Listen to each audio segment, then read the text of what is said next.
नमस्कार, मैं रवीश कुमार। हरियाणा में तो गजब हो रहा है। क्या एग्जिट पोल गलत साबित होने वाला है? मतों की गिनती के साथ साथ कांग्रेस को रुझानों में बढ़त दिखाई मिल रही थी, लेकिन 9:30 और 9:40 के आसपास सब कुछ बदल जाता है और इस टीवी के स्क्रीन पर बीजेपी आगे हो जाती है। आगे ही नहीं, बहुत आगे हो जाती है। कांग्रेस जो बहुत आगे चल रही थी, पीछे ही नहीं बहुत पीछे हो जाती है। 10 बजते बजते इस टीवी स्क्रीन पर बाजी पलट जाती है। जहां कांग्रेस 62 पर दिखाई जा रही थी, वहां कांग्रेस 40 के नीचे सरकने लग जाती है और बीजेपी जो 20 से 25 के बीच दिखाई जा रही थी, वो 47, 48 और 50 तक जाती हुई नजर आती है। हरियाणा में सरकार बनाने के लिए 46 सीटें चाहिए, लेकिन 10, साढ़े 10 बजे तक बीजेपी के पास रुझानों के हिसाब से 48 सीटें नजर आ रही थीं। लगा कि 10 बजते बजते आंधियों ने अपना रास्ता बदल लिया। जो कांग्रेस की तरफ चल रही थी, वो बीजेपी की तरफ चलने लगी। रुझानों में बीजेपी बहुत आगे होती जा रही थी और कांग्रेस पीछे। जितना देर होता जा रहा था, जितनी देर हो रही थी, उससे लग रहा था कि अब इसमें बदलाव मुश्किल है। छत्तीसगढ़ में ऐसा हुआ था, जब कांग्रेस काफी सफाई से जीतती चली जा रही थी, लेकिन आखिरी चरणों में बाजी पलटती है और कांग्रेस हार जाती है। टीवी पर चर्चाकार इस एक उदाहरण का जिक्र करते हैं कि यह अपवाद में हुआ था, लेकिन हर बार ऐसा हो जरूरी नहीं। मगर क्या हरियाणा में छत्तीसगढ़ दोहराया जा रहा है? उसी तरह से देखिए, बीजेपी 45 सीटों पर आगे चलने लग गई तो कांग्रेस के नेताओं के चेहरे पर हवाइयां उड़ने लगी। जबकि मतों की गिनती के समय से ही कांग्रेस के दफ्तर में ढोल नगाड़े बजने लगे थे। कांग्रेस के प्रवक्ता भी उत्साहित नजर आ रहे थे, उसी तैयारी के साथ आ रहे थे कि आज जीत पर विश्लेषण देना है और अपनी बात कहनी है।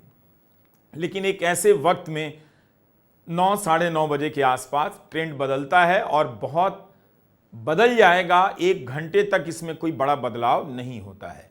आमतौर पर माना जाता है कि 10, सवा 10 बजे का ट्रेंड आगे पीछे तो होता है, कुछ संख्याएं कम होती हैं, ज्यादा हो जाती हैं, लेकिन उसमें बहुत बड़ा बदलाव नहीं होता है।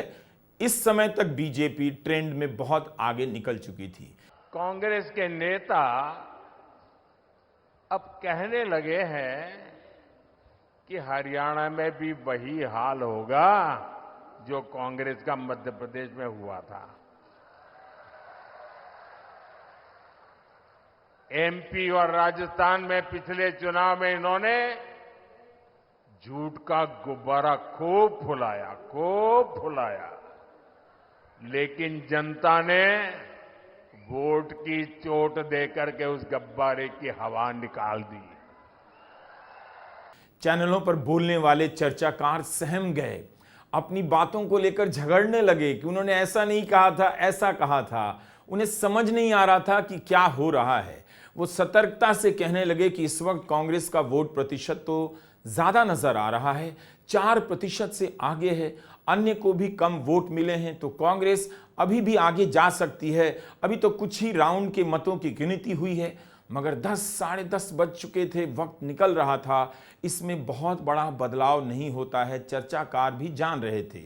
बेशक चर्चाकार अभी और चरणों की गिनती की बात करते रहे, दोहराते रहे, इस उम्मीद में कि एग्जिट पोल शायद हरियाणा में सही साबित हो जाए। इतना गलत तो नहीं हो सकता। एग्जिट पोल में कांग्रेस को काफी बढ़त दी गई है, 50 से 58 सीटें दी गई हैं और बीजेपी को 20 से 28 सीटें। दिल्ली से सटा हरियाणा एक छोटा सा राज्य है और यहां पर एग्जिट पोल क्या इतने बड़े पैमाने पर ध्वस्त हो रहे हैं, गलत हो रहे हैं? तब तो इनका कारोबार फिर से कहा जाना चाहिए। हालांकि इनका कारोबार कभी बंद नहीं होगा। हर चुनाव में एग्जिट पोल होगा, हर चुनाव में इसकी चर्चा होगी और कुछ चुनाव में एग्जिट पोल सही भी होगा, कुछ में गलत भी होगा। लेकिन नंबर भले अलग थे, सारे के सारे एग्जिट पोल में सब में कांग्रेस को बढ़त दिखाई गई थी, मगर सब में कुछ कुछ नंबर का अंतर था। लेकिन हुआ क्या?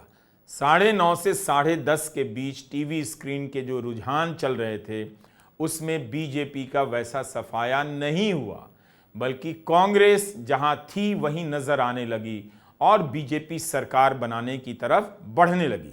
दैनिक भास्कर ने अपने एग्जिट पोल में 44 से 54 सीटें दी थी कांग्रेस को और बीजेपी को 19 से 29।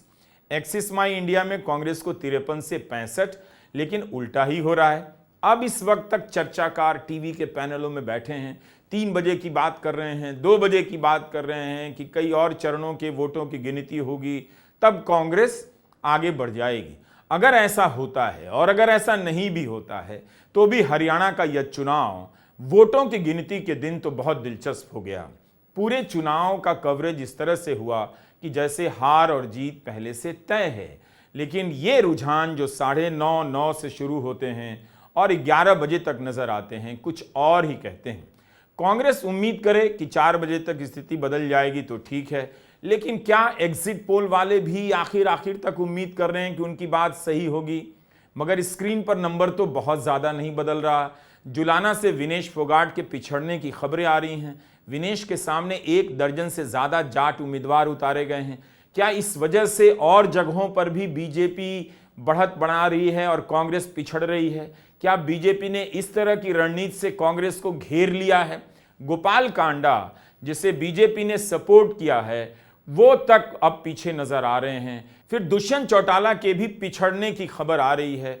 इस बीच भूपेंद्र सिंह हुड्डा बाहर आते हैं और मीडिया उनसे सवाल दागने लग गया कि क्या कांग्रेस हार रही है, सरकार कांग्रेस की बनेगी। हुड्डा बार बार दावा करने लगते हैं, मगर उनका चेहरा उतरा हुआ नजर आता है। 9 से 11 बजे के बीच का जो हरियाणा चुनाव का कवरेज है वो बेहद दिलचस्प दौर में प्रवेश कर जाता है। खबर आती है कि जेपी नड्डा ने महासचिवों की बैठक बुलाई है। जो होना था वो नहीं हो रहा है, जो नहीं हो रहा था वो हो रहा है। दर्शक अचंभित है, हतप्रभ है, टीवी देख रहा है। क्या बीजेपी की तीसरी बार हरियाणा में सरकार बन रही है? आप देख रहे हैं रुझानों पर हमारी ये रनिंग कमेंट्री, जो 11 बजे तक के रुझानों पर ही लागू होती है। नमस्कार, मैं रवीश कुमार।